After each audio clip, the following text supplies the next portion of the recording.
रामगढ़ राज्य में महाराज वीर प्रताप नामक एक अत्यंत दयालु और न्याय प्रिय राजा राज करते थे।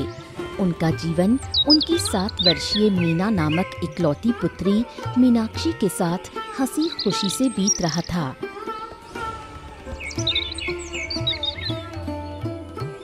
एक दिन महाराज वीर प्रताप अपने राजकाज में व्यस्त थे कि तभी मंत्री हांफता हुआ दरबार में दाखिल हुआ। महाराज महाराज, अनर्थ हो गया। हमारी प्यारी मीना बिटिया को सांप ने काट लिया। विलंब न करे, कृपया शीघ्र शीघ्र चले। क्या तुम कैसी बात कर रहे हो मंत्री? हाँ महाराज, ये सत्य है। कृपया शीघ्र चले, देर न करें, समय नष्ट न करें। ये सुनते ही महाराज वीर प्रताप पागल से होकर भागते हुए सीधे राज बगीचे में जा पहुँचे।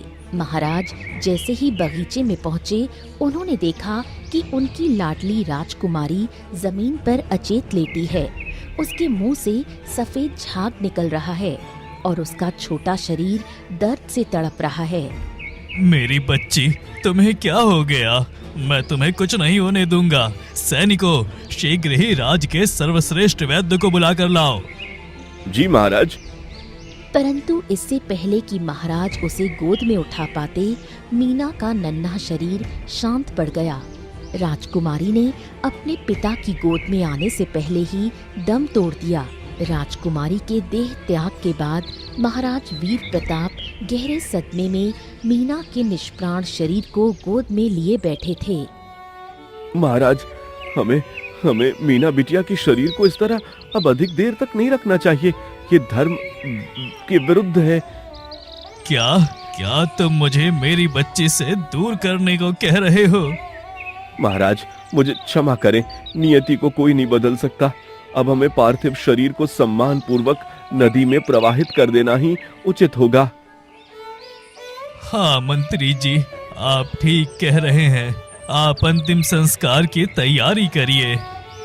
जी महाराज।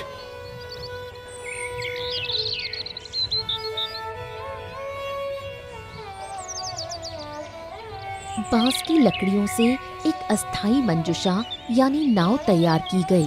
नदी के तट पर महाराज ने अंतिम बार अपनी पुत्री के माथे को चूमा। जाओ मेरी बच्ची, सुख से रहना जहाँ भी रहो। तुम्हारे पिता हमेशा तुम्हें याद रखेंगे। गहरे दुख और मौन के बीच मंजुषा को नदी की बहती जलधारा में प्रवाहित कर दिया गया। राजमहल लौटते समय महाराज का हृदय पीड़ा और सूनेपन से भरा था, जैसे राज्य की सारी रौनक नदी के साथ बह गई हो। दूसरी ओर राजकुमारी मीना का शरीर मंजुषा में बहते हुए रामगढ़ राज्य की सीमा पार कर गया और एक दूसरे राज्य की ओर बढ़ चला। वहां नदी के किनारे एक बंजारों की बस्ती बसी हुई थी, जहां राघु और उसकी पत्नी माधुरी नामक एक गरीब और निसंतान बूढ़े बूढ़ी रहते थे। एक दिन अपनी झोपड़ी में दोपहर का भोजन करते हुए बूढ़ी माधुरी अपने पति राघु से उदास मन से बात करने लगी। हे राम जी, हमारे जीवन में क्या लिखा था रघु? न कभी हम माँ बाप बन सके और न ही कभी दादा दादी कहलाने का सुख मिलेगा। काश हमें भी कोई दादा और दादी कहकर पुकारता। भाग्य को दोष मत दो माधुरी। शायद ईश्वर ने हमारे लिए कुछ और ही लिखा है। जो कुछ है उसी में संतोष करना सीखो। माधुरी अपनी बात कह ही रही थी कि तभी बस्ती का एक आदमी चिल्लाते हुए उनकी झोपड़ी की ओर भाग आया। रघु दादा जल्दी चलो। अरे क्या हुआ भाई, इतना चिल्ला क्यों रहा है? ए दादा, मैंने नदी में एक बच्ची को देखा है। वो एक मंजूषा में बहकर आई है। ऐसा लगता है जैसे उसे सांप ने काटा है। उसके शरीर पर सफेद झाग जैसा कुछ है। क्या बोल रहे हो तुम? सांप ने काटा है? हाँ दादा, मैं सच कह रहा हूँ। मैंने अपनी आंखों से देखा है। चलो जल्दी देखना पड़ेगा। कौन है वो बच्ची? इतना कहकर राघु और माधुरी तुरंत खाना छोड़कर उस आदमी के साथ नदी की ओर तेजी से चल पड़े। नदी के पास पहुंचकर उन्होंने देखा कि बांस की मंजुषा किनारे से लगी हुई है। राघु ने दौड़कर उस मंजुषा को रोका और बच्ची के मुंह से कपड़ा हटाया। अरे बाप रे बाप, देखो माधुरी, ये तो कितनी सुंदर बच्ची है। इसका चेहरा तो किसी राजघराने का लगता है। राघु की नजर तभी मंजुषा के अंदर रखे एक ताम्र पत्र पर पड़ती है। राघु उसे खोलकर देखता है। मेरी इकलौती पुत्री को सांप ने काट लिया है। अगर मेरी पुत्री को कोई तंत्र विद्या से ठीक कर सकता है तो मैं उसे 10,000 स्वर्ण मुद्राओं का इनाम दूंगा। महाराज वीर प्रताप। नहीं रघु, मैं इस बच्ची को ठीक करके अपने पास रखूंगी। मैं इसे किसी को भी नहीं दूंगी। ये हमारे भाग्य से आई है। हाँ माधुरी, तूने सही कहा। जब ये ठीक हो जाएगी तो हमें दादा और दादी कहकर पुकारेगी। हमारा सोना घर भर जाएगा। हाँ, चलो चलो, जल्दी से बच्ची को लेकर घर चलो। इतना कहकर राघु और माधुरी उस अचेत बच्ची को बड़े प्यार से उठाकर अपने घर की ओर चल पड़े। उनके दिल में अब एक नई आशा और ममता का संचार हो चुका था। कुछ ही हफ्तों में माधुरी के पारंपरिक इलाज से बच्ची पूरी तरह स्वस्थ हो गई। एक सुबह माधुरी और राघु बेहद खुश थे। ओ मेरी कर्मों वाली बिटिया, मेरी जान, अब तो बिल्कुल ठीक है। देख राघु, ये हमारी तपस्या का फल है। हम कितने भाग्यशाली है कि हमें इस ढलती उम्र में ये ममता का सुख मिला है। हाँ माधुरी, ये भगवान का प्रसाद है। ये बच्ची हमारी सूनी वीरान जिंदगी में रोशनी की एक किरण लेकर आई है। अब हमें किसी भी कीमत पर इसको खोना नहीं है। ये हमारी पोती है, हमारी अपनी। हाँ, अब इसी के लिए जीना है। हम इसे पलकों पर बिठा कर पालेंगे। इसे इस दुनिया की हर बुरी नजर से बचाएंगे। ये हमारे जीवन का सबसे अनमोल खजाना है रघु। अब इसी के सहारे हम अपनी बची हुई सांसें पूरी करेंगे। और इस तरह मीना नई पहचान के साथ अपने दादा दादी के साथ गांव-गांव घूमकर सांपों का खेल दिखाने लगी। उनकी ये प्राचीन कला ही अब उनकी नई जीविका का साधन बन गई।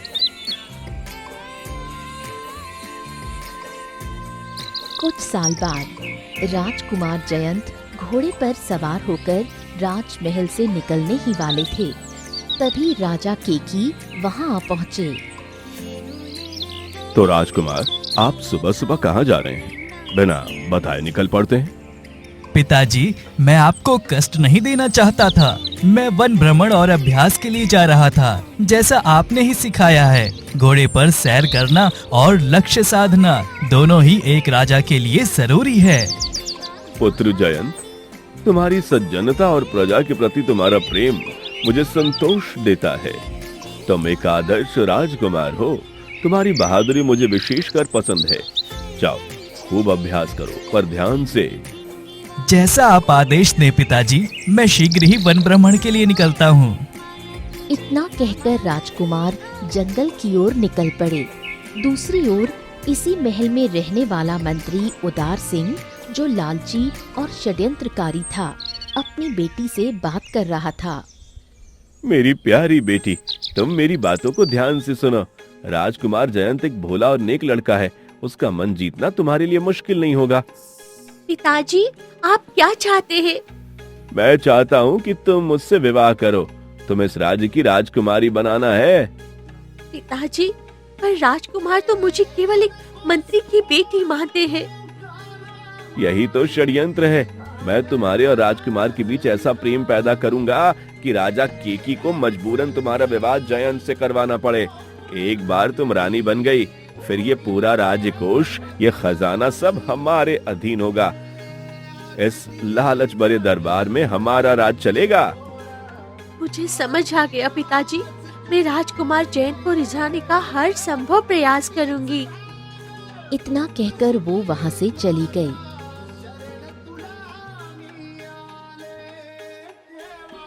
उधर मीना अब बड़ी हो चुकी है और अपने राघु दादा के साथ गांव में सांपों का खेल दिखाकर जंगल के रास्ते से अपने घर वापस लौट रही है। उनके पास पैसों की एक छोटी सी पोटली थी। तभी घात लगाए दो चोरों की नजर उन पर पड़ी।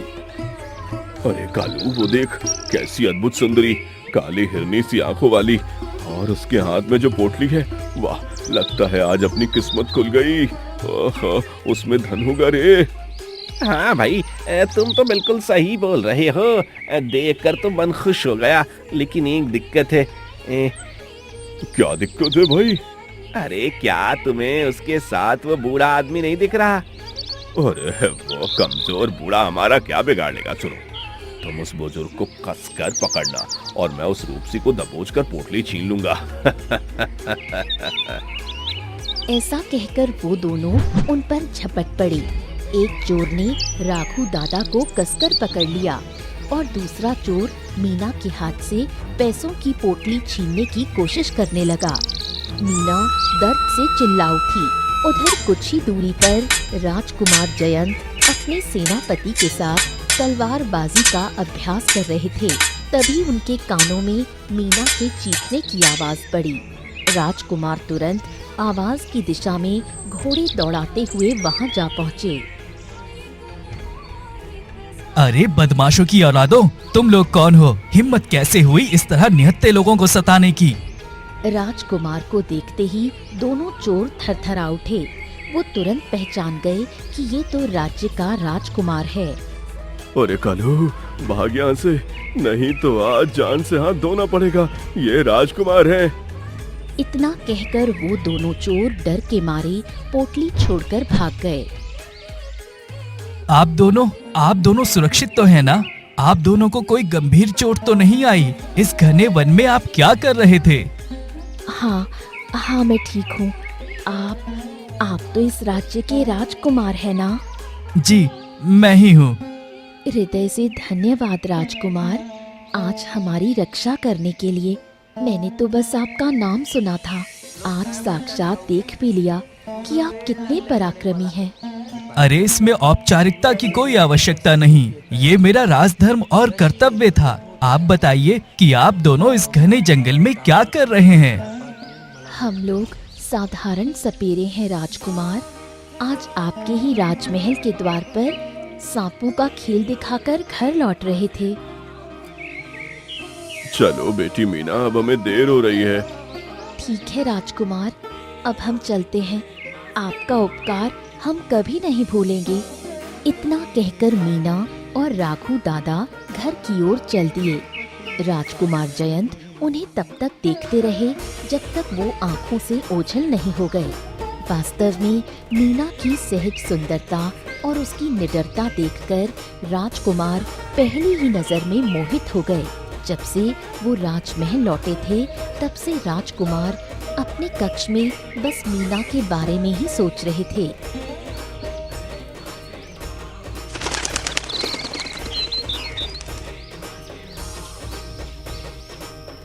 उस रात राजकुमार जयंत को मीना के ख्यालों में करवटें बदलते हुए पूरी रात बीत गई। अगले दिन की सुबह मीना जंगल के पास वाले तालाब पर पानी भरने गई थी। उधर बेचैन राजकुमार जयंत भी मीना को खोजने के लिए उसी ओर आ पहुँचे। उन्होंने मीना को देखा और पेड़ की ओट में कुछ देर छिपकर उसे टकटकी लगाकर देखते रहे। जैसे ही मीना पानी का घड़ा भरकर घर की ओर जाने के लिए मुड़ी, उसकी नजर अचानक राजकुमार जयंत पर पड़ी। मीना एक पल के लिए रुकती है, चुपचाप उन्हें देखती है, फिर बिना कुछ कहे आगे बढ़ने लगती है। तभी राजकुमार मीना को आवाज देते हैं। रुको, कल मैंने तुम्हारी जान बचाई और आज तुम मुझे ऐसे अनदेखा करके जा रही हो जैसे जानती ही नहीं। ये कैसा व्यवहार है? ऐसी बात नहीं है राजकुमार, मैं आपको पहचानती भी हूँ और आपके उपकार को सिर झुकाकर मानती भी हूँ। तो फिर झिझक कैसी? सुनो मीना, मुझे तुमसे बहुत ही निजी और जरूरी बात कहनी है। जी राजकुमार, बोलिए ना, क्या मुझसे कोई भूल हो गई है? या मेरे दादाजी ने कुछ गलत किया है? नहीं नहीं, तुम या तुम्हारे अपनों से कोई गलती नहीं हुई है। मैं ये कह रहा था कि जब से तुम्हें देखा है मैं तुम्हारी सादगी पर मोहित हो गया हूँ। मीना, मैं तुमसे प्रेम करता हूँ। लेकिन राजकुमार, ये आप क्या कह रहे हैं? मैं कहाँ और आप कहाँ? आप रामगढ़ के युवराज हैं, मैं एक निर्धन सपेरे की अनाथ बेटी। हमारा ये रिश्ता दुनिया कभी स्वीकार नहीं करेगी। मैं जानता हूँ मीना, मैं सब जानता हूँ, परंतु मेरे हृदय पर मेरा वश नहीं रहा। तुम एक बार। मुझे माफ करना राजकुमार, मुझे अब देर हो रही है। मेरे दादा दादी जी मेरी राह देख रहे होंगे, मुझे जाना होगा। लेकिन क्या तुम मेरी बात सुने बिना ही चली जाओगी? ठीक है, जाओ तुम। लेकिन सुनो मीना, कल मैं ठीक यहीं पर तुम्हारी प्रतीक्षा करूंगा। तुम्हें आना ही पड़ेगा। मेरा ये विश्वास है कि तुम जरूर आओगी।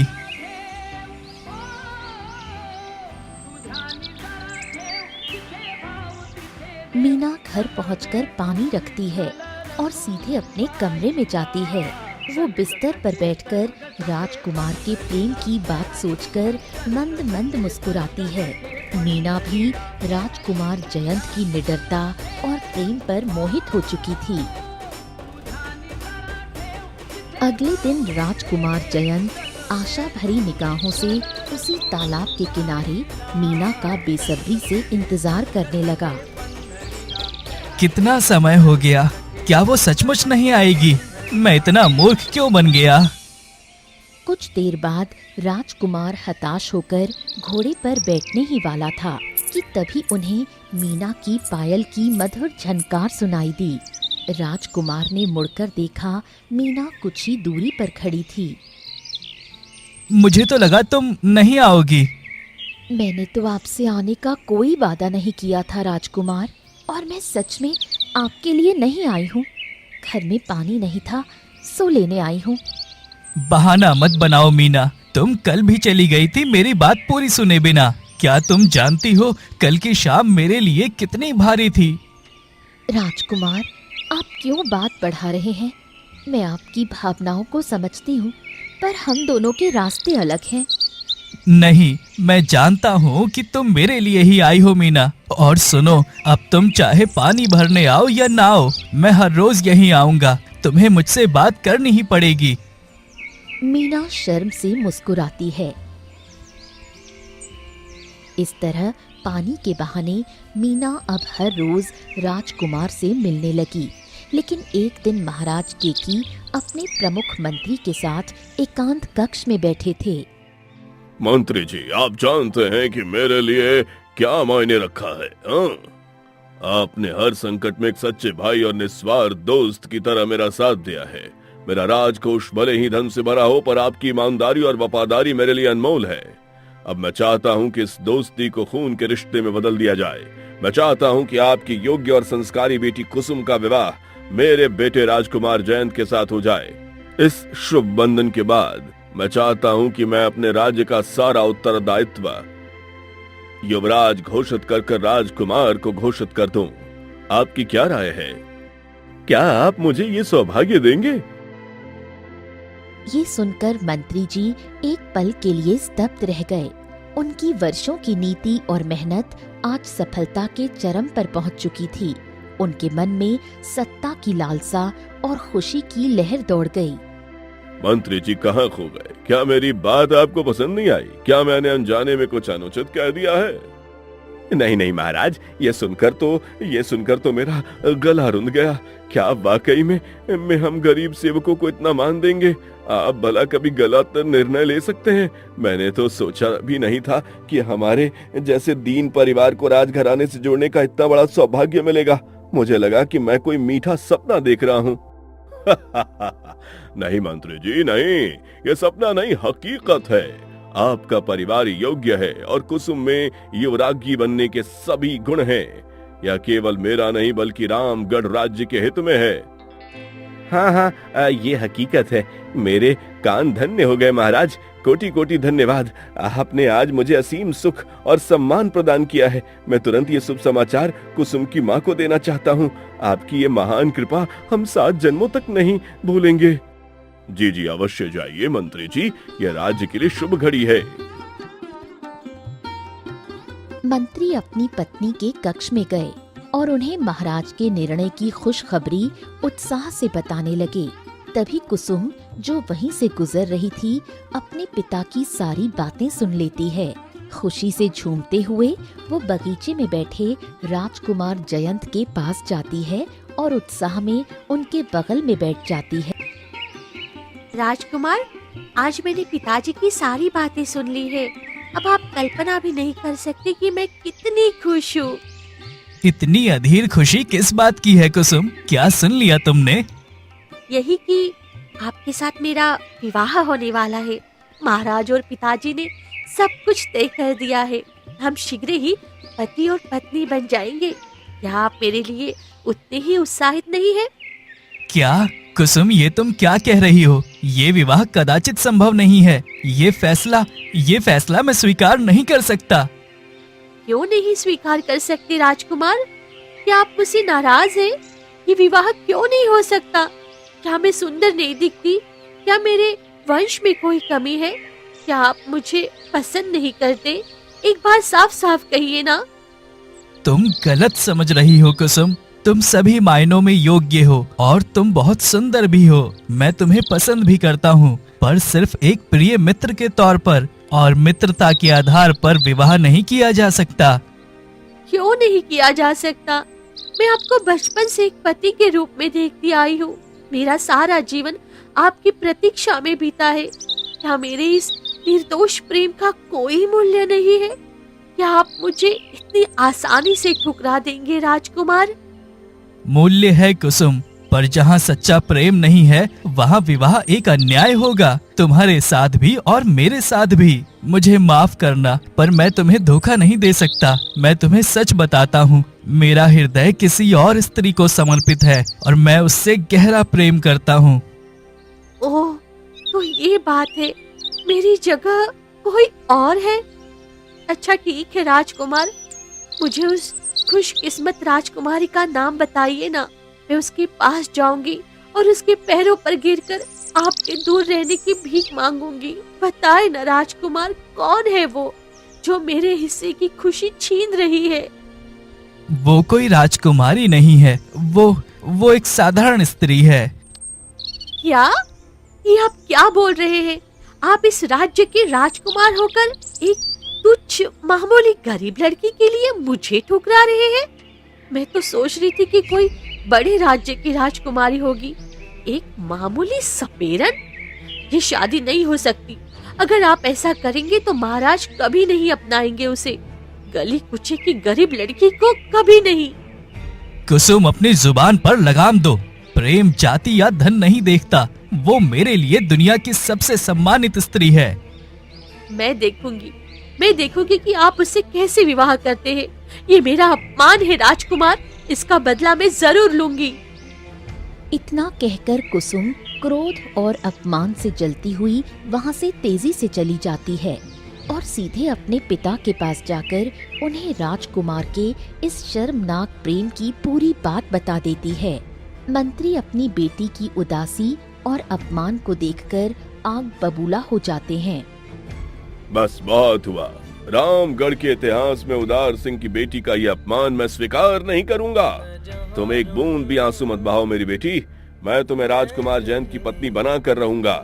अब तुम देखती रहो मैं उस मामूली भिखारन को राजकुमार के जीवन से कैसे मिटाता हूँ। मंत्री तुरंत महाराज केकी के पास जाते हैं। महाराज, मेरे पास आते हुए मेरे कदम कांप रहे हैं। मुझे आपको एक अत्यंत दुखद और राज्य की मर्यादा भंग करने वाला समाचार देना है। परंतु क्यों मंत्री जी, अभी तो आपके चेहरे पर सूर्य जैसा तेज था, अचानक ये ग्रहण कैसा? क्या तुम राजकुमार से अपनी बेटी की शादी नहीं करना चाहते? संकोच मत करो, स्पष्ट बोलो। महाराज, मसला राजकुमार नहीं बल्कि राजवंश के भविष्य का है। हमारे भोले राजकुमार को एक जादूगरनी जैसी चालाक सपेरे की बेटी ने अपने प्रेम जाल में फंसा रखा है। ये प्रेम नहीं है महाराज, ये राजमहल के खजाने तक पहुंचने की निर्लज चाल है। वह युवराज्ञी बनने का दुस्साहसपूर्ण सपना देख रही है। क्या तुम क्या कह रहे हो मंत्री? राजकुमार मेरा इकलौता वारिस है, एक तुच्छ सड़क की लड़की के बहकावे में? अगर ये एक अक्षर भी सच है तो मैं अभी जाकर उस लड़की को महल के सामने फांसी दूंगा। नहीं महाराज नहीं, कृपा करके रुकिए। अगर आप इस वक्त राजकुमार से बात करेंगे तो वो भावनात्मक आवेश में आकर राज्य की अवज्ञा करेंगे। वह गुस्से में गलत निर्णय ले सकते हैं। हमें गुप्त रूप से काम करना होगा। तो क्या करूं मंत्री? मेरे मान सम्मान की रक्षा कैसे होगी? तुम ही बताओ, इस कलंक को कैसे धोया जाए? महाराज, आप मेरे शब्दों पर विश्वास रखिए। मेरे पास ऐसा गुप्त और अचूक उपाय है जिससे राजकुमार को जरा भी भनक नहीं लगेगी और उस अपवित्र लड़की को हम राजकुमार की जिंदगी से हमेशा के लिए निकाल फेंकेंगे। उसे ऐसी सजा मिलेगी कि रामगढ़ की ओर देखने में भी उसकी रूह कांप उठेगी। मंत्री महाराज के कान में आकर धीरे धीरे अपना क्रूर षड्यंत्र फुसफुसाने लगते हैं। हाँ, तुमने दूरदर्शिता से काम लिया मंत्री। यही उपाय ही सबसे उचित है। इससे हमारे राज्य की मर्यादा और राजकुमार का भविष्य दोनों सुरक्षित रहेगा। चलिए महाराज, हमें एक पल भी नहीं गंवाना चाहिए। रात का अंधेरा हमारा साथी है। जी मंत्री जी, जाओ अपने सबसे भरोसेमंद और क्रूर सैनिकों को तुरंत साथ ले लो। ये कार्रवाई गुप्त रहेगी।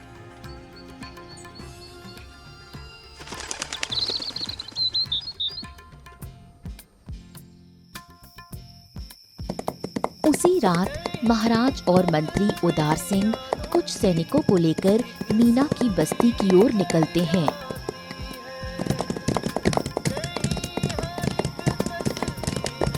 कुछ ही क्षणों में वो सपेरों की बस्ती में पहुंचते हैं। अरे रघु दादा, सभी गांव वाले, अरे देखो तो हमारे महाराज स्वयं यहाँ पधार रहे हैं। अरे क्या रात को चिल्ला रहा है? कौन आ गया? कोई भूत भूत देख लिया क्या तुमने? अरे रघु दादा, यही तो स्वयं हमारे महाराज है इतनी रात को। ये सुनकर सभी चौंक जाते हैं। राघु दादा सहित सभी लोग बाहर आते हैं। अरे बस करो ये नौटंकी। फौरन ये बताओ कि मीना कौन है? उसे हमारे सामने लाओ। मैं हूँ महाराज, मैं मीना हूँ। आपकी क्या आज्ञा है जो इतनी रात को स्वयं पधारे? ओह, तो तुम हो। तुम ही वो कलंक हो। तुम ही उस दिन हमारे महल के पास सांप का खेल दिखाने आई थी ना? अब साबित हो गया।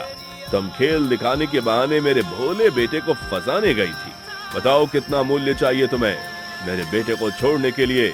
मैं तुम्हें हीरो से भरी हुई पोटली देने के लिए तैयार हूँ। बोलो अपनी कीमत। सभी गांव वाले सन्न रह गए। फुसफुसाहट जोर पकड़ती है।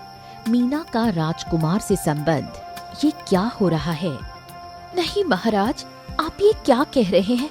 मैं राजकुमार से दिल की गहराई से प्रेम करती हूँ, लेकिन आपके धन या जमीन जायदाद के लिए नहीं। मैं गरीब जरूर हूँ, पर मैं भीख या लालच के लिए इतना घिनौना काम नहीं कर सकती। मेरा प्रेम पवित्र है। सुन रहे हैं महाराज? एक तो हमारे राजकुमार को बैठा रखा है और अब हमारा दिया हुआ धन ठुकराकर महान बनने का नाटक कर रही है। ये लड़की अत्यधिक चालाक और खतरनाक है। ये ले लड़की, ये तुम्हारी आखिरी कीमत है। इसे उठाओ और रातों रात ये जगह छोड़कर निकल जाओ। अगर तुम लोगों ने मेरी बात नहीं मानी तो मैं इसी क्षण तुम्हारी पूरी बस्ती को आग लगवा दूंगा। सब कुछ जलकर राख हो जाएगा। सभी गांव वाले आतंक से कांप उठते हैं। राघु दादा तुरंत आगे आते हैं। नहीं महाराज नहीं, हमें क्षमा कीजिए। हम सब अभी इसी वक्त यहाँ से चले जाएंगे। हम अपनी बेटी मीना को लेकर यहाँ से जा रहे हैं। हमारे घर को मत जलाइए। मेरी बेटी से जो अज्ञानतावश गलती हुई है, मैं उसके लिए आपसे क्षमा मांगता हूँ। महाराज, हम अभी चले जाएंगे, परंतु महाराज, हम आपका ये अपमानजनक पैसा नहीं लेंगे। ठीक है, तुम लोगों के पास केवल कुछ घंटे अगले सूर्योदय से पहले ये बस्ती खाली मिलनी चाहिए। जी मंत्री जी, हम अभी जा रहे हैं। याद रखना, अगर इस लड़की को या तुम लोगों को रामगढ़ या राजकुमार के आसपास भी देखा तो कसम से उसी दिन उसे सबसे दर्दनाक मौत दी जाएगी। ये सुनकर सभी लोग अपमान और भय से सर झुकाकर अपने अपने घरों से सामान निकालने लगे। उसी दुखद रात को उन्होंने अपनी जन्मभूमि रामगढ़ को त्याग कर एक अनजान जंगल में निर्वासन स्वीकार किया।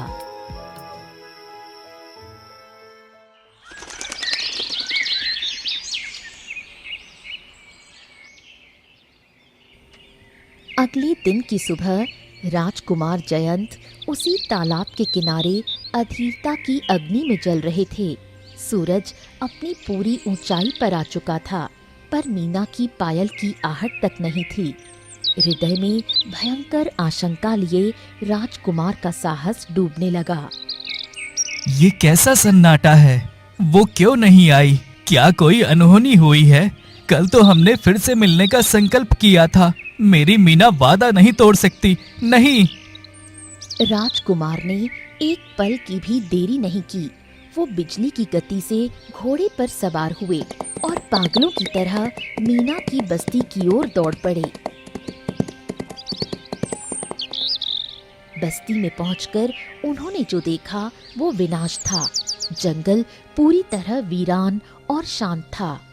मीना, मेरी मीना, रघु दादा, कोई उत्तर दो। तुम लोग कहाँ हो? जमीन पर पड़ी जली हुई लकड़ियां, टूटे हुए घड़ों के अवशेष और बिखरे हुए कपड़ों को देखकर राजकुमार का सारा शरीर कांप उठा। वो तुरंत समझ गए कि ये क्रूरता आधी रात को की गई है। घिनौनी क्रूरता! ये पिता और उस धूर्त मंत्री की कायरता है। उन्होंने मेरी पीठ में छुरा घोंपा है। मैं तुम्हें ढूंढूंगा मेरे प्रेम। मैं इस अंधेरी दुनिया से तुम्हें वापस लाऊंगा।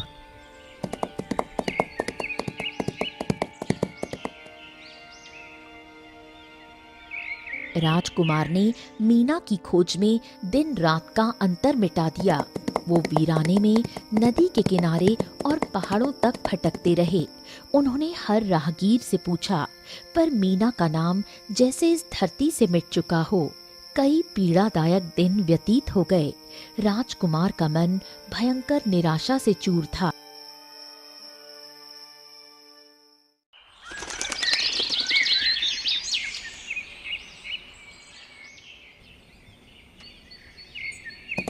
एक दिन राजकुमार जयंत पड़ोसी राज्य से राजकाज निपटाकर लौट रहे थे। तभी उनकी दृष्टि घने जंगल के किनारे छिपी हुई कुछ नई झोपड़ियों पर पड़ी। झोपड़ियों के बाहर मीना की दादी माधुरी चूल्हे पर खाना पका रही थीं। राजकुमार की आंखें उन्हें पहचान गईं। उन्होंने तुरंत घोड़े को रोका और उनकी सांस मानो थम गई। माधुरी दादी, ये क्या सचमुच आप हैं? माधुरी दादी ने सिर उठाया और राजकुमार को देखकर डर और अविश्वास से चौंक उठी। राजकुमार, आप यहाँ? हाँ दादी, मैं। भगवान का लाख लाख शुक्र है आप सब ठीक हैं। आप यहाँ क्यों हैं? और मीना कहाँ है? वो ठीक तो है ना? राजकुमार, कृपया करके यहाँ से चले जाइए। हमें अकेला छोड़ दीजिए। अगर महाराज को पता चल गया कि आपने हमें ढूंढ लिया तो वो हम सबको मार डालेंगे। दादी शांत हो जाइए। मैं आपको कोई नुकसान नहीं होने दूंगा। मेरे पिताजी और उस लालची मंत्री ने जो क्रूरता की, मैं उसके लिए लज्जित हूँ। उन्होंने मेरी पीठ पीछे आप लोगों को मौत की धमकी देकर निकाला।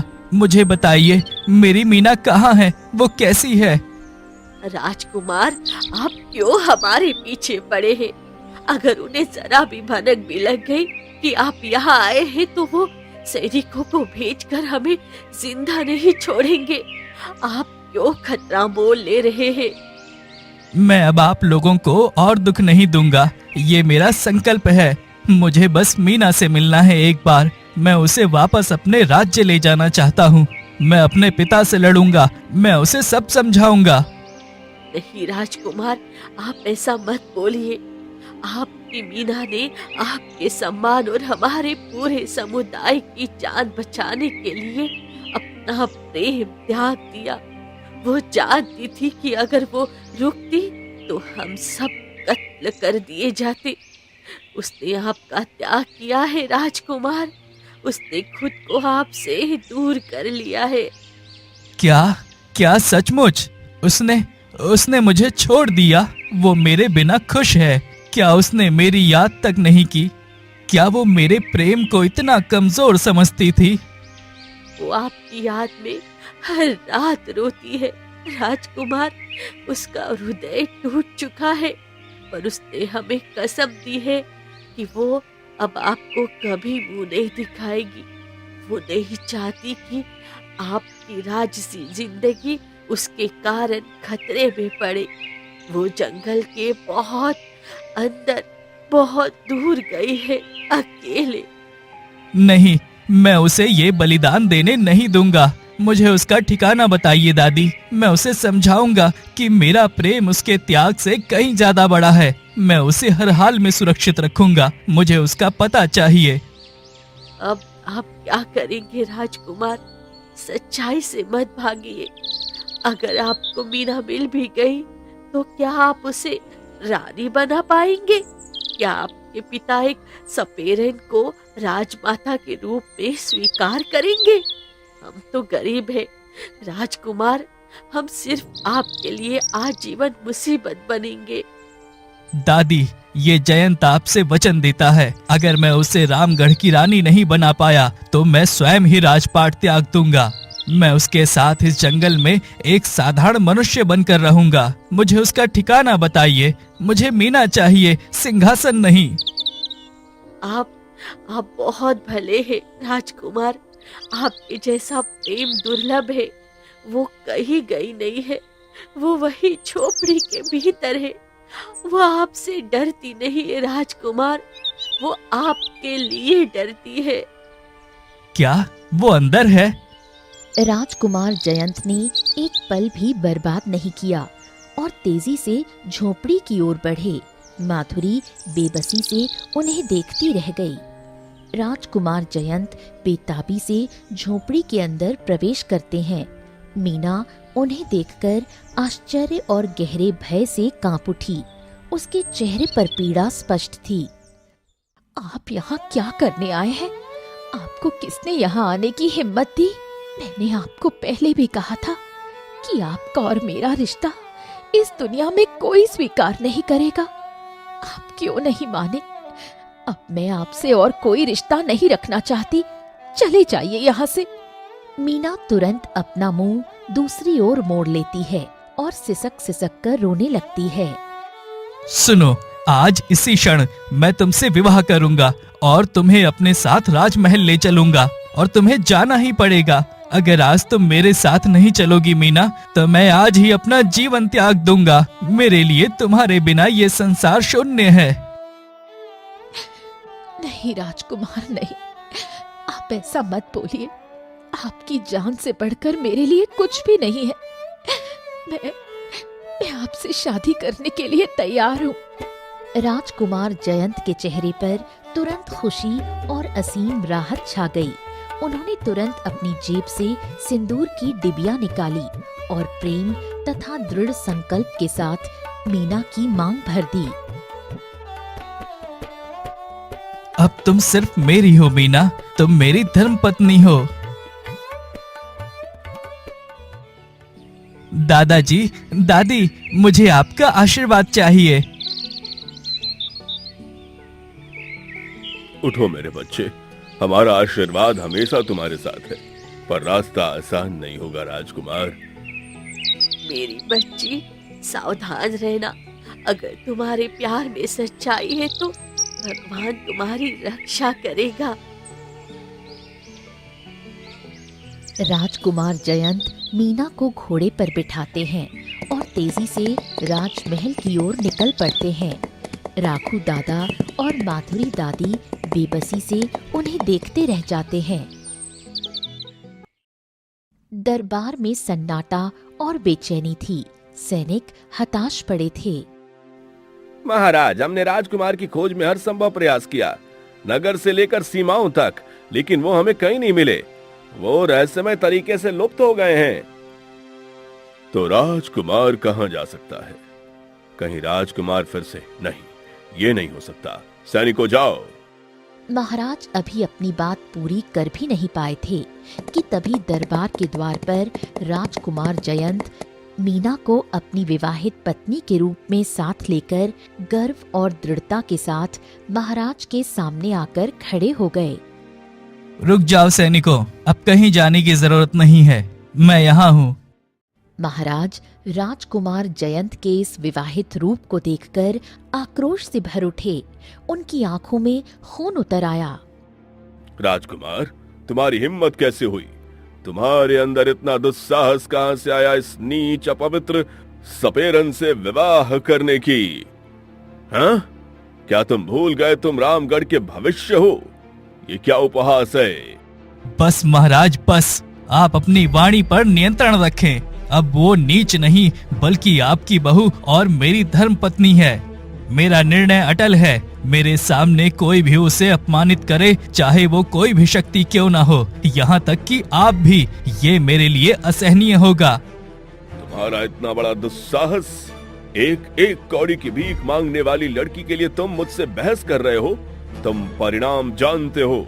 क्या तुम्हें पता है रामगढ़ के महाराज की आज्ञा तोड़ना और उनका अपमान करना, उसका क्या अंजाम है? महाराज, परिणाम की मुझे चिंता नहीं, मुझे सत्ता या सिंहासन का लोभ नहीं। आज मैं सच्चे प्रेम के सामने किसी से भी नहीं डरता। मेरी जान भी अगर मेरे प्रेम की कीमत है तो मैं सहर्ष इसे स्वीकार करता हूँ। मीना मेरी पत्नी है। ओह, तो तुम इस लड़की के लिए शहीद होने को तैयार हो? बहुत खूब। वीरता तो सुनो, आज और इसी क्षण मैं सैनिकों को आदेश देता हूँ कि राजकुमार को फांसी के तख्त पर ले जाएं और तत्काल मौत के घाट उतार दिया जाए। नहीं महाराज नहीं, ऐसा घोर अन्याय मत कीजिए। ये आपकी अपनी संतान है। आप अपने इकलौते बेटे को मृत्युदंड कैसे दे सकते हैं? मैं अभी राजकुमार को छोड़कर हमेशा के लिए इस राज्य से चली जाऊंगी। उन्हें छोड़ दीजिए। दूर हट, तू कौन होती है मेरे पारिवारिक मामलों में बोलने वाली? तेरी हिम्मत कैसे हुई मेरे बेटे के जीवन में आने की? अब भुगतो, चली जा मेरे रास्ते से। सैनिकों, पकड़ो इन्हें। तभी महारानी, जो अब तक सदमे में थी, दौड़कर महाराज और राजकुमार के बीच दीवार बनकर खड़ी हो गई। नहीं महाराज नहीं, मैं आपको ऐसा पाप नहीं करने दूंगी। आप अपने हाथों से अपने पुत्र का वध नहीं कर सकते। कि आप अपना राजधर्म, अपना विवेक सब कुछ भूल चुके हैं। आपसे हाथ जोड़ती हूँ मैं। महाराज ने महारानी की बात को अनसुना कर दिया और क्रोध में वहां से तेजी से बाहर चले गए, सैनिकों को आदेश का पालन करने के लिए छोड़कर।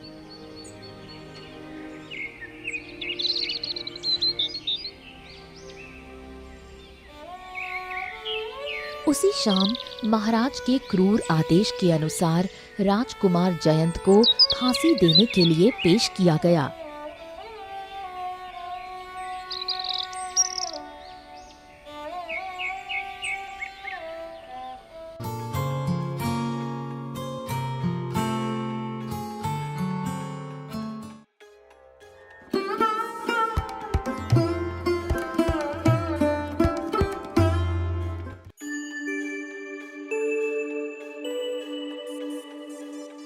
सुबह का वक्त था। बिरजू कुल्हाड़ी लेकर घने जंगलों में जा रहा था। तभी अचानक तालाब के किनारे राजा रानी खड़े होकर तालाब में छलांग लगा देते हैं। ये दृश्य बिरजू देख लेता है। ये क्या? यहाँ तो राजा रानी अभी खड़े थे और अचानक ये तालाब में क्यों कूद गए?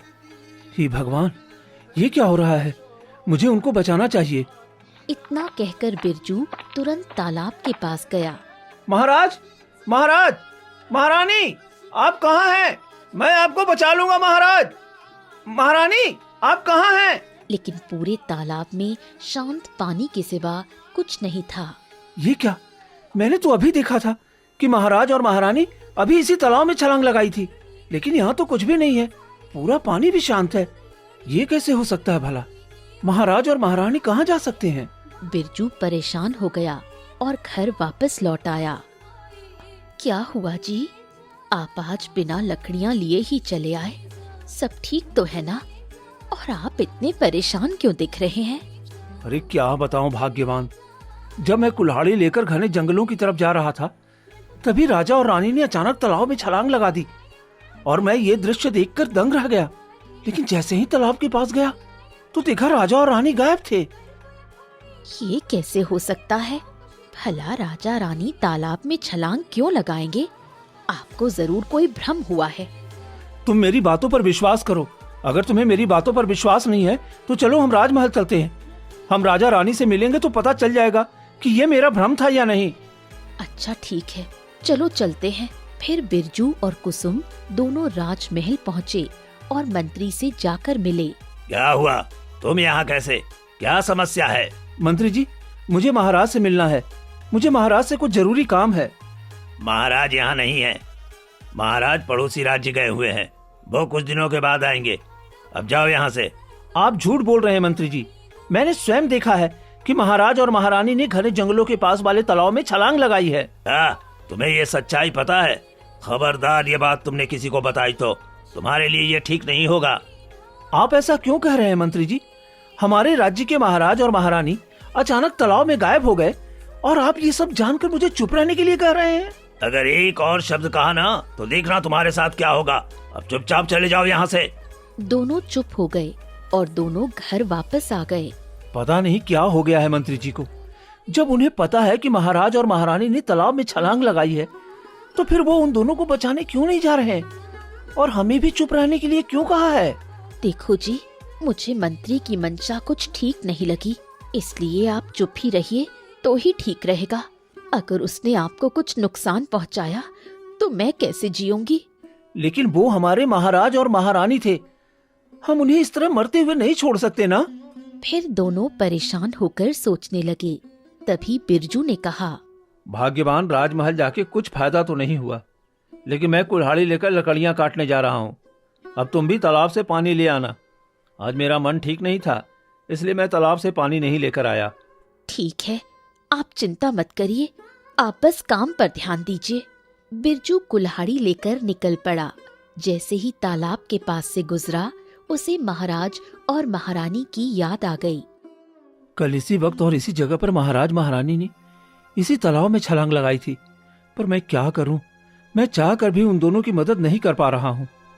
इतने में ही वहाँ एक जादूगर तालाब के किनारे बिरजू को दिखाई दिया। अरे, ये तो जादूगर है और ये हमारे गांव की ओर क्यों जा रहा है? यानी ये हमारे गांव में आ गया है।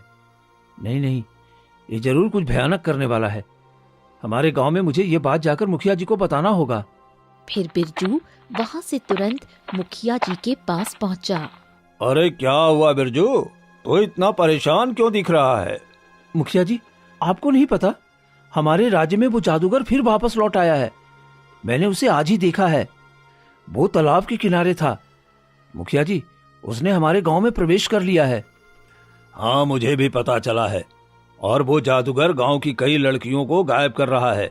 हमारे गांव के मोहनलाल की बेटी राधा भी गायब हो गई है। इसलिए हमने आज शाम को पंचायत बुलाई है। तू भी आ जाना।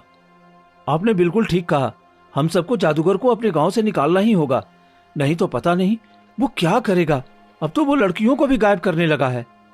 इतना कहकर बिरजू घर लौट आया और अपनी पत्नी को सारी बात बताई।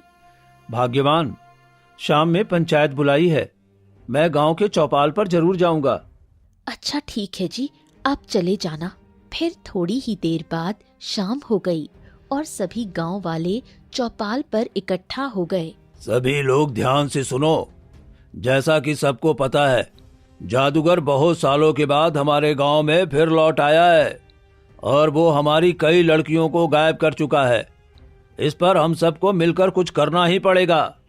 हाँ मुखिया जी, आपने बिल्कुल ठीक कहा। मैंने भी देखा है, वो तालाब के रास्ते से आता जाता रहता है। ऐसे में तो पता नहीं वो हमारे गांव में क्या कर बैठेगा। इसीलिए हमें कुछ बड़ा कदम उठाना होगा। मुखिया जी, अब तो एक ही उपाय बचा है कि हम सब मिलकर उस जादूगर को इस गांव से निकाल दें। ठीक कहा, लेकिन हम लोग आम इंसान हैं। हम भला जादूगर का सामना कैसे कर पाएंगे। चलो हम सब मिलकर आज ही महाराज के पास चलते हैं। महाराज कोई उपाय जरूर बताएंगे। हाँ, आपने बिल्कुल ठीक कहा। महाराज इतने अच्छे हैं, वो जरूर जादूगर को भगाने का उपाय बताएंगे। चलो भाइयों, राजमहल चलते हैं। फिर सभी राजमहल पहुंचे। तुम लोग यहाँ क्यों आए हो? मंत्री जी, हमें महाराज से मिलना है। अरे गांव में बहुत बड़ी विपत्ति आ चुकी है। नहीं मुखिया जी, महाराज अभी राज्य के काम से दूसरे राज्य गए हैं, उनको आने में समय लगेगा, इसलिए तुम सब यहाँ से चले जाओ।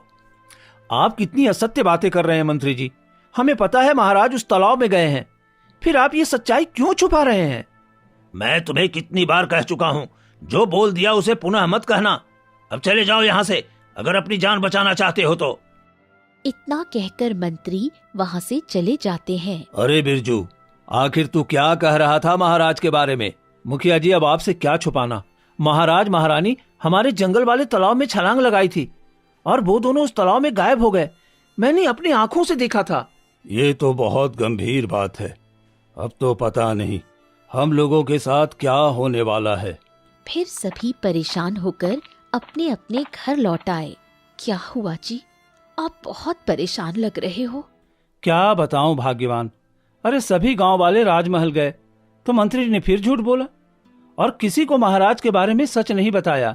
देखो जी, मुझे ये सब ठीक नहीं लग रहा है। जरूर कुछ गहरा रहस्य है, इसलिए आप इन चक्करों में मत पड़ो। मैं नहीं चाहती कि आपके साथ कुछ गलत हो। कुसुम परेशान होकर घर के अंदर चली गई। फिर बिरजू कुल्हाड़ी लेकर घने जंगलों से जा रहा था कि तभी एक सुंदर औरत सफेद कपड़ों में उसके सामने आकर खड़ी हो गई। तुम कौन हो और मेरे रास्ते में क्यों खड़े हो? मुझे आगे जाने दो, मुझे लकड़ियां काटनी है। तुम आगे नहीं जा सकते, तुम्हें मेरे पास ही आना पड़ेगा। देखो, तुम्हारी ये बातें बेमतलब है। भला मैं तुम्हारे पास क्यों आऊंगा? जाओ यहां से। मैं जानती हूँ कि तुम पिछले कई दिनों से परेशान हो, राजा रानी के बारे में जानना चाहते हो और गांव की कई लड़कियां गायब हैं।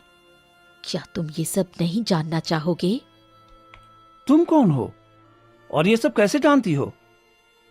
हाँ, मुझे ये सब जानना है। और लड़कियां कहाँ गायब हो रही हैं? ठीक है, मैं तुम्हें सब बता दूंगी, बस तुम मेरे कहे अनुसार चलो। ठीक है, मैं कुछ भी करने को तैयार हूँ, बस बताओ वे सब कहाँ हैं? तुम शाम को उसी जगह आना जहाँ राजा रानी गायब हुए थे। ठीक है, मैं जरूर आऊंगा, मैं उनको बचा कर रहूंगा। फिर बिरजू घर पहुंचा और सोच में पड़ गया। अरे ये क्या रहस्य है? वो कौन औरत थी जो मुझसे मिली थी? चलो, वैसे भी शाम हो चुकी है तो मैं जाकर पता कर लेता हूँ। अब शाम हो चुकी थी, तब बिरजू घर से निकलने वाला था। आप इस समय कहाँ जा रहे हैं? मैं अपने एक दोस्त के पास जा रहा हूँ। चिंता मत करो, खाना खाकर सो जाना, मैं आ जाऊंगा। फिर बिरजू तालाब के पास पहुंचा जहां वो औरत पहले से बिरजू की प्रतीक्षा कर रही थी।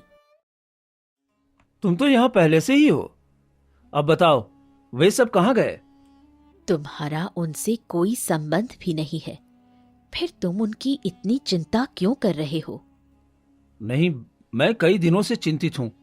मेरे आंखों के सामने राजा रानी ने इसी तालाब में छलांग लगाई थी और मैं उन्हें बचा भी नहीं पाया। गांव की कई लड़कियां गायब हो रही हैं। मुझे सबकी चिंता है। मैं नहीं चाहता कि किसी के साथ कुछ बुरा हो। तुम सबका भला सोचते हो, अपने बारे में भी कुछ सोच लो। अगर तुम ये सब सच जान जाओगे तो तुम्हारी जान भी जा सकती है। अब भी वक्त है, तुम पीछे हट सकते हो। नहीं, मैं पीछे नहीं हट सकता। मैं सबको बचाऊंगा, चाहे जो हो जाए। तभी तेज रोशनी फैली और वो औरत जादूगरनी में बदल गई। ये क्या हो रहा है? तुम कैसे जादूगरनी बन सकती हो? अरे तुम तो साधारण औरत थी। नहीं, मैं साधारण औरत नहीं, मैं जादूगरनी हूँ। मेरा पति जादूगर है, उसके कहने पर ही मैं तुम्हें यहाँ बुलाने आई थी। तुमने मुझे धोखा दिया है। मैं तुम पर विश्वास करके यहाँ आया था। बताओ, आखिर महाराज और बाकी गांव की लड़कियां कहाँ हैं? मुझे क्षमा कर दो। मैं चाहकर भी तुम्हें ये सब नहीं बता सकती। मैं तुम्हें अपने पति के आदेश पर यहाँ ले आई थी। अब तुम्हें अपनी जान देनी पड़ेगी। तुम एक औरत होकर इतनी सारी लड़कियां गायब कर रही हो। अरे तुम्हारे अंदर ममता है कि नहीं? अगर तुम्हारी भी बेटी होती तो क्या तुम ऐसा करती? मेरे पास कोई बेटी ही नहीं है, इसलिए मुझे अफसोस करने की कोई जरूरत नहीं है। तभी जादूगर वहां आ जाता है। तुम्हारी हिम्मत कैसे हुई बिरजू? तुमने पूरे गांव में बताया कि महाराज और महारानी इस तालाब से गायब हो गए। तुम वही जादूगर हो ना जो नाव से इस तालाब पर उतरा था? तुमने ही सब कुछ किया होगा। तुमने सबको गायब किया है। हाँ, मैंने ही सबको गायब किया है और अपनी दुनिया में कैद किया है। तुमने सबको बता दिया, इसलिए मेरा राज उजागर हो गया। मैं तुम्हें इसकी सजा दूंगा और तुम्हें मृत्यु दंड मिलेगी। तुम बहुत गलत कर रहे हो। महाराज और महारानी और बाकी लड़कियों को छोड़ दो, वरना तुम्हें भारी कीमत चुकानी पड़ेगी। तुम जैसा साधारण लकड़हारा मेरा क्या बिगाड़ सकता है? अब तुम भी मरोगे। मेरा जो वर्षों का सपना है वो पूरा होगा और तुम्हारी वजह से ये राज सामने आ गया। अगर तुमने उन्हें नहीं देखा होता तो शायद कोई जानता तक नहीं। तुमने सबको बता दिया है, इसीलिए तुमको तो मरना पड़ेगा। जादूगर अपना जादू करता है और बिरजू वहां से गायब हो जाता है। तुमने ऐसा क्यों किया? मैं तुम्हारे कहने पर इसे यहाँ लाई थी और तुमने इसे ही गायब कर दिया। तुम ये क्यों कर रहे हो? चुप रहो, तू मेरी पत्नी है और जैसा मैं कहूँगा वैसा ही करोगी। मुझसे सवाल करने का तुझे कोई अधिकार नहीं। जादूगर वहां से चला गया। मैं कैसे इन लोगों को बचाऊं? मैं चाहकर भी कुछ नहीं कर सकती। तभी दूसरी तरफ गायब होकर बिरजू एक घने जंगल में पहुंचा। ये क्या? मैं इतने घने जंगल में कैसे आ गया? यहाँ कोई दिखाई नहीं दे रहा। कहीं जंगली जानवर तो नहीं है? तभी रोने की आवाज आई। इतने घने जंगल में रोने की आवाज कहाँ से आ रही है? बिरजू आगे बढ़ता है और पैरों के पास राजा रानी और 2 लड़कियां बैठे रोती हुई दिखाई दी। महाराज महारानी, आप यहाँ? मैं बहुत चिंतित था। मैंने देखा था कि आप दोनों तालाब में छलांग लगाए थे।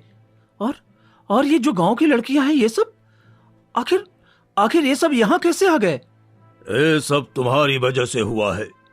अगर उस दिन तुम हमें तालाब में छलांग लगाते हुए नहीं देखते तो गांव की ये दोनों लड़कियां भी इस जगह आकर नहीं फंसती। आप ये क्या कह रहे हैं महाराज? मुझे तो आपकी बहुत चिंता थी। इसी वजह से मैं सब जगह आपके लिए मदद मांग रहा था। पर ये क्या हो रहा है? ये कौन सी जगह है? जादूगर ने आखिर आपको यहाँ बंदी क्यों बनाया है? और ये गांव की लड़कियों के साथ ऐसा क्यों कर रहा है? आखिर जादूगर की असली मंशा क्या है महाराज? तुम ये सब जानना चाहते हो? हाँ महाराज, मैं ये सब जानना चाहता हूँ। जब तक हम सच्चाई नहीं जानेंगे तब तक यहाँ से निकल नहीं पाएंगे। पता नहीं ये कौन सी दुनिया है। एक अजीब सी भावना उत्पन्न हो रही है यहाँ पर। ये सब हमारे ही कर्मों का फल है। अगर हमने उस दिन गलत नहीं किया होता तो शायद आज हम यहाँ नहीं होते। आप लोगों ने ऐसा क्या किया है महाराज जिसकी सजा भुगतनी पड़ रही है? एक दिन मैं, मंत्री और रानी तीनों रथ से घने जंगलों की ओर जा रहे थे। महाराज, पड़ोसी राज्य की राजकुमारी के विवाह की तैयारी देखकर तो मैं दंग रह गया। कितना वैभव, कितना धन और कितनी भव्यता थी वहां। हाँ मंत्री जी, तुम सही कह रहे हो। आखिर वो हमारा मित्र भी है और देखो ना कितना शक्तिशाली राज्य है उसका। उतने सैनिक, उतना सारा खजाना, ऐसा वैभव हमारे राज्य में तो है ही नहीं। बिल्कुल महाराज, हमारे राज्य में वही एक कमी है, धन और शक्ति की। अगर हमारे पास भी वैसा वैभव होता तो कितना अच्छा होता। महाराज, मैं भी वही सोच रही थी। उनकी महारानी का ठाट बाट देखकर मुझे अपने राज्य को देखकर मन थोड़ा अशांत हुआ। हमारे यहाँ थोड़ी कमी है महाराज। तीनों आगे बढ़े। तभी सामने एक पेड़ के नीचे जादूगर, जादूगरनी और एक बूढ़ी औरत बैठी दिखाई दी। तभी तीनों रथ से उतरकर देखते हैं और राजा मंत्री जी से कहते हैं, मंत्री जी, वो देखो, दूर पेड़ के नीचे वो 3 लोग, जादूगर, जादूगरनी और एक बूढ़ी औरत। ये लोग यहाँ इतने घने जंगल में क्या कर रहे हैं? महाराज, ये जादूगर है और ये कोई साधारण जादूगर नहीं है। इसके पास बहुत सारी शक्तियां हैं। लगता है ये लोग कोई बड़ा षड्यंत्र रच रहे हैं। ये तो बहुत अच्छा अवसर है मंत्री जी। अगर हम इस जादूगर को बंदी बना ले तो इनकी शक्तियों से हम अपने राज्य को समृद्ध बना सकते हैं, बहुत ज्यादा सैनिकों की सेना तैयार कर सकते हैं और दूसरे राज्यों पर विजय प्राप्त कर सकते हैं। सही कहा महाराज। अगर ये जादूगर हमारे नियंत्रण में आ गया तो हम भी उसी वैभव से जी सकेंगे। नहीं महाराज, ऐसा मत कीजिए। कहीं कुछ अनुचित हो गया तो हम क्या करेंगे? हमारे साथ सैनिकों की टुकड़ी भी नहीं है। मुझे अनहोनी का संकेत लग रहा है। महारानी, कुछ नहीं होगा।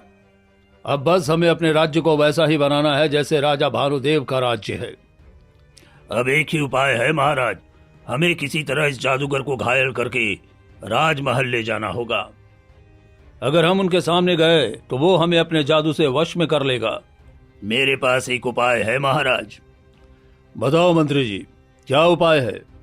महाराज, हम चोरी चुपके जाकर एक पत्थर से उस जादूगर को घायल कर देंगे। अगर जादूगर को हमने बेहोश कर दिया तो दोनों औरतें हमारे सामने कुछ नहीं कर सकेंगी। ठीक है, चलो कोशिश करते हैं। राजा धीरे धीरे पास आया और पत्थर उठाकर फेंका, लेकिन पत्थर गलती से जादूगर की जगह बूढ़ी औरत को लग गया। वो वहीं गिर पड़ी। गुरुमा, गुरुमा, क्या हुआ गुरुमा? उठिए, अरे उठिए गुरुमा, किसने मेरी गुरुमा को पत्थर मारा? राजा और मंत्री डरते डरते आगे बढ़े। मुझे माफ कर दो गुरुमा, मुझसे गलती हो गई। मेरा इरादा आपको चोट पहुंचाने का नहीं था। मैं तो जादूगर को घायल करना चाहता था। कृपया आप मुझे माफ कर दीजिए गुरुमा। हाँ गुरुमा, हमें माफ कर दीजिए, ये सब एक भूल थी। तुम दोनों लालची हो। तुम्हारे लालच का फल तुम्हें जरूर मिलेगा। ये कहकर गुरु माँ वहीं मर गईं। तुम लोगों ने बहुत गलत किया, मेरी गुरु माँ को मार दिया। अब तुम सबको इसकी भारी कीमत चुकानी पड़ेगी।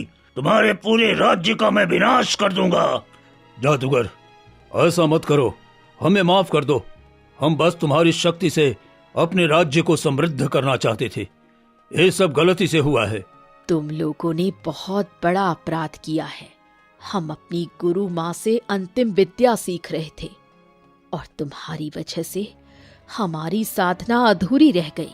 अब देखना मैं क्या करता हूँ। जादूगर वहाँ से गायब हो गया। तुम उसकी पत्नी लग रही हो। उससे कहो कि हमें माफ कर दे, हमसे गलती हो गई। मैं जानती हूँ मरे हुए को वापस नहीं लाया जा सकता, पर हमें इस बात का खेद है। कृपया हमें क्षमा कर दो।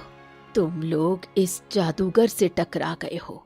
मेरा पति सिर्फ जादूगर ही नहीं, बहुत बड़ी विद्या करना जानता है। वो मेरी कोई बात नहीं सुनेगा। गुरु माँ ही उसे शांत रखती थी।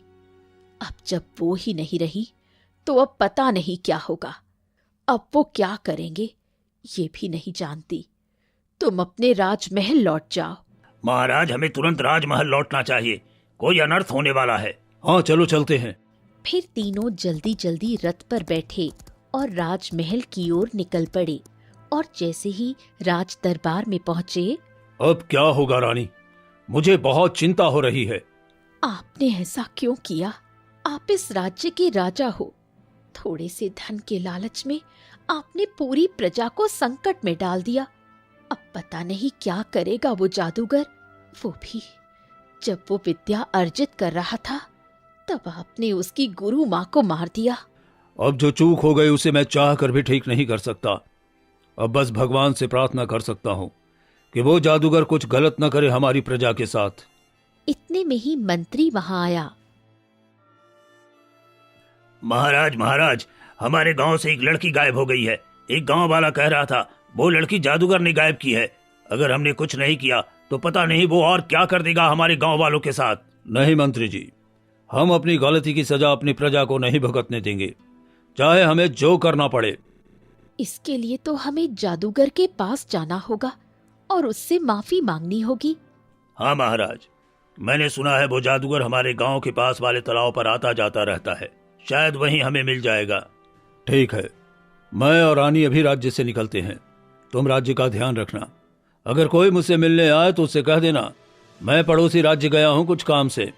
पर महाराज, मुझे आप लोगों की बहुत चिंता है, अगर आप लोगों को कुछ हो गया तो। चिंता मत करो मंत्री, अगर हमने गड्ढा खोदा है तो उसे हमें ही भरना पड़ेगा, आप बस राज्य का ध्यान रखना। ठीक है, अब हम चलते हैं। फिर राजा और रानी राज्य से निकल पड़े और तालाब के पास पहुँचे। हम यहाँ आ गए पर जादूगर नहीं दिख रहा, अब क्या करें? थोड़ी देर प्रतीक्षा करते हैं, मंत्री जी ने यही तालाब बताया था, तो हो सकता है जादूगर इसी मार्ग से आता होगा। कुछ देर बाद जादूगर आया। तुम दोनों यहाँ क्या कर रहे हो? चले जाओ यहाँ से। जादूगर, मुझे माफ कर दो, मुझसे बहुत बड़ी चूक हो गई है, मैं तुझसे माफी मांगता हूँ। पर तुम कुछ गलत मत करो, तुमने हमारी राज्य की एक लड़की को गायब क्यों किया? उसे वापस कर दो। तुमने मेरी गुरु माँ को मारा था, उसकी कीमत तुम्हारे पूरी प्रजा को चुकानी पड़ेगी। नहीं, अगर तुम चाहो तो मैं भी कुछ कर सकता हूँ। ठीक है, तो तुम दोनों इस तालाब में कूद जाओ। ये तुम क्या कह रहे हो? अगर हम दोनों तालाब में कूदेंगे तो मर जाएंगे, हमारे बच्चों और इस राज्य का क्या होगा? चिंता मत करो, तुम दोनों मरोगे नहीं, बस कुछ समय के लिए मेरी बात मानो और इसमें कूद जाओ। गुरु माँ की आत्मा की शांति के लिए मुझे कुछ आदमियों की इस तालाब में आवश्यकता है, ताकि उनकी आत्मा को शांति मिल सके। फिर तुम लोगों को बाहर निकाल दूंगा और लड़कियां भी फिर इस तालाब में नहीं आएंगी। पर अगर तुमने हमें धोखा दिया तो मेरे बच्चे, मेरा राज्य सब बर्बाद हो जाएगा। देखो, मैं तुम्हें एक अवसर दे रहा हूं, अगर तुमने ऐसा नहीं किया तो भूल जाओ कि मैं तुम्हारी मदद करूंगा। ठीक है, अगर यही एक रास्ता है तो मैं इस तालाब में कूदने के लिए तैयार हूँ।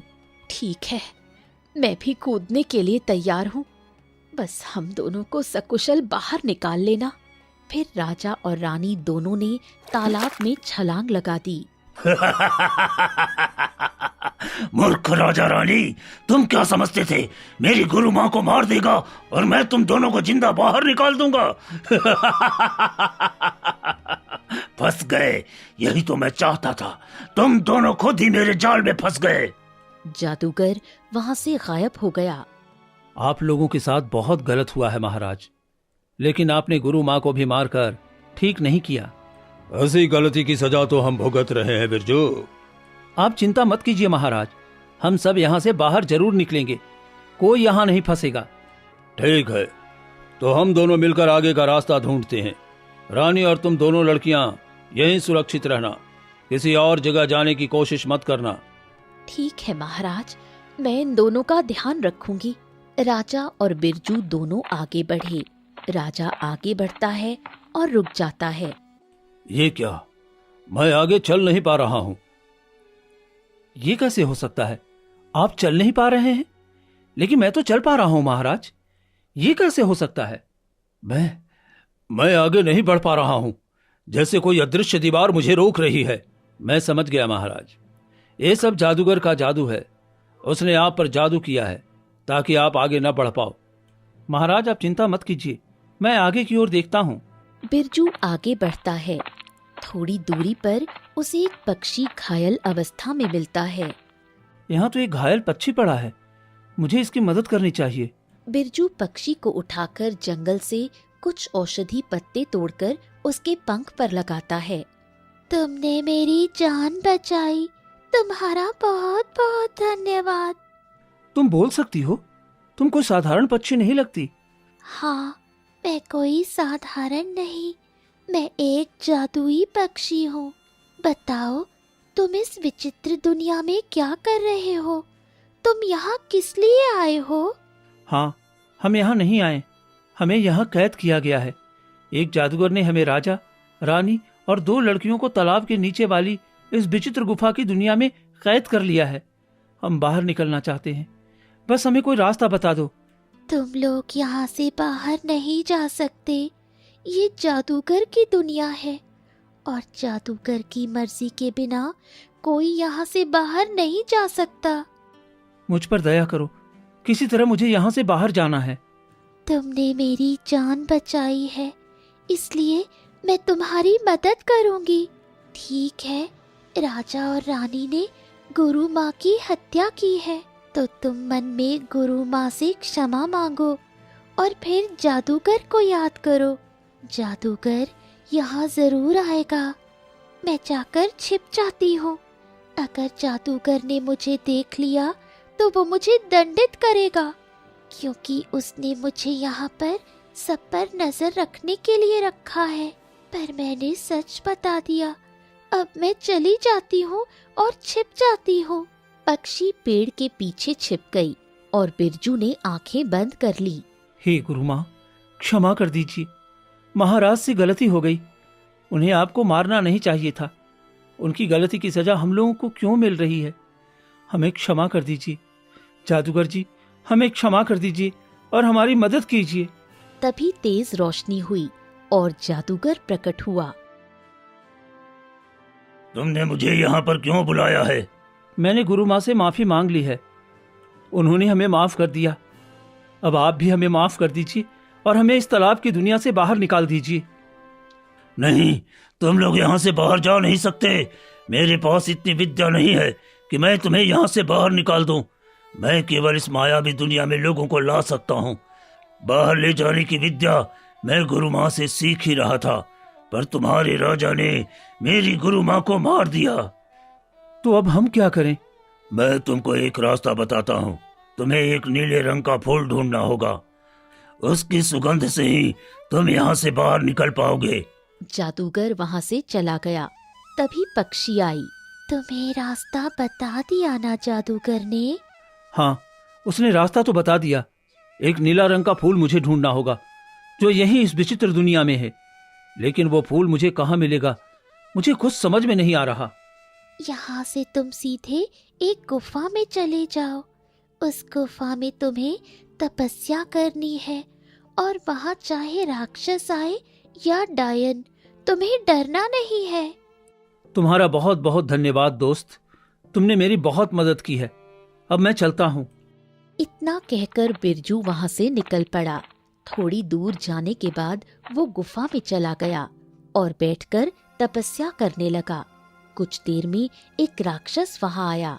उठ जा, तू क्या कर रहा है यहाँ? चला जा, नहीं तो मैं तुझे खा जाऊंगा। तेरे हाथ पैर सब कच्चा चबा जाऊंगा। अगर यही मेरे भाग्य में लिखा है तो तुम मुझे खा लो, इसमें डरने की कोई बात नहीं है। तुझे डर नहीं लगता? मैं राक्षस हूँ, इंसानों को खाता हूँ। वैसे भी इंसानों को एक न एक दिन तो मरना ही है। अगर मुझे खाने से तुम्हारा पेट भर जाएगा तो मुझे खा लो। अरे तू तो बड़ा विचित्र मनुष्य है। तो पहला मानव है जिसे मृत्यु से डर नहीं लगता। मैं ऐसे मानव को नहीं खाता जिसे मौत से भय न हो। मैं तो उन्हीं को खाता हूँ जो डरते हैं। इतना कहकर राक्षस वहाँ से चला गया। धन्यवाद दोस्त, तुमने पहले ही कहा था कि डरना मत। अगर मैं डर गया होता तो आज मारा जाता। बिरजू फिर से तपस्या करने लगा। 2 दिन बीत गए। तभी अचानक जमीन के नीचे से एक बीज प्रकट हुआ। ये क्या? जमीन से एक बीज निकला है? इसका मतलब इसमें पौधा भी निकलेगा और फिर फूल भी। यानी मैं सही रास्ते पर हूं। मुझे तपस्या जारी रखनी चाहिए। वो फिर ध्यान में बैठ गया। तभी एक परी प्रकट हुई। तुमने अपना ध्यान भंग क्यों किया? तुम इतनी अच्छी तपस्या कर रहे थे, फिर एक बीज देखकर ध्यान क्यों तोड़ दिया? आप कौन हैं और ये सब क्यों कह रही हैं? मैं इस जंगल की रानी हूँ, एक परी। तुमने ये परीक्षा भंग की है, इसलिए तुम्हें एक और परीक्षा देनी होगी। क्या करूं मैं तो सफलता से इतना करीब था। मेरी गलती से सब टूट गया। बताइए अब क्या करना होगा? अब तुम यहाँ से आगे जाओ और कोई अच्छा काम करो। जब तुम सच्चे मन से अच्छा कर्म कर लोगे तब तुम्हें वो जादुई फूल मिलेगा। लेकिन मैं यहाँ कोई अच्छा कर्म कैसे करूंगा? ये तुम्हें स्वयं सुनिश्चित करना होगा। मैं इस जंगल की रानी हूँ। मेरे आदेश का पालन करो और जाओ। बिरजू वहां से आगे बढ़ गया। हे भगवान, मैंने ऐसा क्या कर दिया? मैं ध्यान कर रहा था और एक बीज देकर लालच में पड़ गया। अगर ऐसा ना होता तो मैं महाराज और रानी को अब तक इस जंगल से मुक्त करा चुका होता। अब पता नहीं वो फूल कब और कहाँ मिलेगा। चलते चलते वो देखता है कि रास्ते में एक बूढ़ा व्यक्ति बैठा है। ये जंगल तो मायावी है। यहाँ ये बूढ़ा कैसे आ गया? लगता है भूखा है। मुझे इसकी मदद करनी चाहिए। बिरजू उसके पास गया। बाबा, आप यहाँ क्या कर रहे हैं? बेटा, मैं कई दिनों से भूखा हूँ, कुछ खाने को दे दो। यहाँ तो कुछ खाने को नहीं है बाबा। और आप इस जंगल में आए ही क्यों? ये कोई साधारण जंगल नहीं है। मैं कुछ नहीं बता सकता बेटा, बस मुझे भूख लगी है, थोड़ा खाना दे दो। मुझे तो वो जादुई फूल लाना था, लेकिन इस बूढ़े को भूखा कैसे छोड़ दूं? ये तो गलत होगा। ठीक है बाबा, मैं आपके लिए कुछ फल लेकर आता हूँ। वो जंगल से फल तोड़कर लाया और उसके सामने रख दिया। बाबा, ये फल खा लीजिए। फिर बूढ़े व्यक्ति ने जल्दी जल्दी फल खा लिया। मेरा पेट भर गया बेटा, तू भी कुछ खा ले। और बता, तू कहाँ जा रहा है? ये मैं आपको नहीं बता सकता बाबा, मुझे आगे जाना है। इतना कहते ही तेज रोशनी फैली और वो बूढ़ा व्यक्ति परी में बदल गया। आप तो वही परी हैं। हाँ, मैं ही थी। ये तुम्हारी परीक्षा थी। तुमने बहुत अच्छा कर्म किया और मेरी मदद की, इसलिए अब मैं बताती हूँ वो फूल कहाँ है। कहाँ है वो फूल? बताइए ना। यहाँ से थोड़ी ही दूर पर एक तालाब है। जैसे ही तुम उस तालाब में हाथ डालोगे, एक नीला फूल खिलेगा। लेकिन वो फूल मेरे हाथ तालाब में डालने से क्यों खिलेगा? क्योंकि वो फूल केवल उस व्यक्ति के लिए खिलता है जिसका दिल पवित्र और निस्वार्थ हो, लालची या स्वार्थी के लिए नहीं। और वो फूल तुम्हें इनाम भी देगा। तुम्हारा साधारण घर एक सुंदर हवेली बन जाएगी। अब जाओ। बिरजू आगे बढ़ा और तालाब के पास पहुंचा। परी ने कहा था, अब देखता हूँ सच है या नहीं। उसने जैसे ही तालाब में हाथ डाला, एक नीले रंग का फूल बाहर आया। अरे सच में परी सही कह रही थी। अब मुझे जल्दी से ये फूल लेकर महाराज के पास जाना चाहिए। वो फूल लेकर लौट आया। ये कौन सा फूल है बिरजू? महाराज, यही वो जादुई फूल है। इसकी सुगंध से हम सब इस तालाब की मायावी दुनिया से बाहर निकल जाएंगे। सच में? तो जल्दी कीजिए। सभी बारी बारी से फूल को सूंघते हैं। तेज रोशनी फैलती है और सब राजमहल में पहुंच जाते हैं। हम सच में महल लौट आए रानी। हम उस श्राप से मुक्त हो गए बिरजू। तुम्हारा बहुत बहुत धन्यवाद। ये तो मेरा कर्तव्य था महाराज। तुम कोई साधारण व्यक्ति नहीं हो बिरजू। तुमने मेरी और इन बच्चियों की जान बचाई है। बताओ, तुम्हें क्या चाहिए? मैं तुम्हें धन दौलत सब दूंगा। मुझे कुछ नहीं चाहिए महाराज, मैं बस अपनी मेहनत से कमाना चाहता हूँ।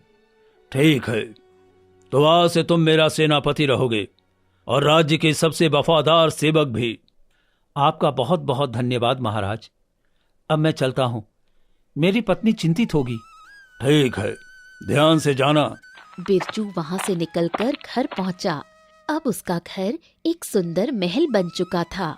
परी ने सच कहा था, मेरा घर तो साधारण था, ये इतनी सुंदर हवेली में बदल गया। कुसुम जैसे ही बिरजू को देखती है, दौड़कर उसके गले लग जाती है। क्या हुआ भाग्यवान? अरे शांत हो जाओ, देखो मैं आ गया हूँ। आप कहाँ रह गए थे? मैं बहुत चिंतित हो गई थी। और जैसे ही मैं घर आई, ये अपना साधारण घर महल में बदल गया। ये क्या हो रहा है? ये सब किस्मत का फल है। अब हमें इसी में खुश रहना चाहिए। कुछ तो बताइए, क्या हुआ था? याद है राजा रानी जो तालाब में कूदे थे? हमने उसी रहस्य को सुलझाया है। उसी की खुशी में हमें यह वरदान मिला है। अब हमारी जिंदगी अच्छे से बीतेगी। उस दिन के बाद दोनों पति पत्नी मेहनत और ईमानदारी से जीवन बिताने लगे।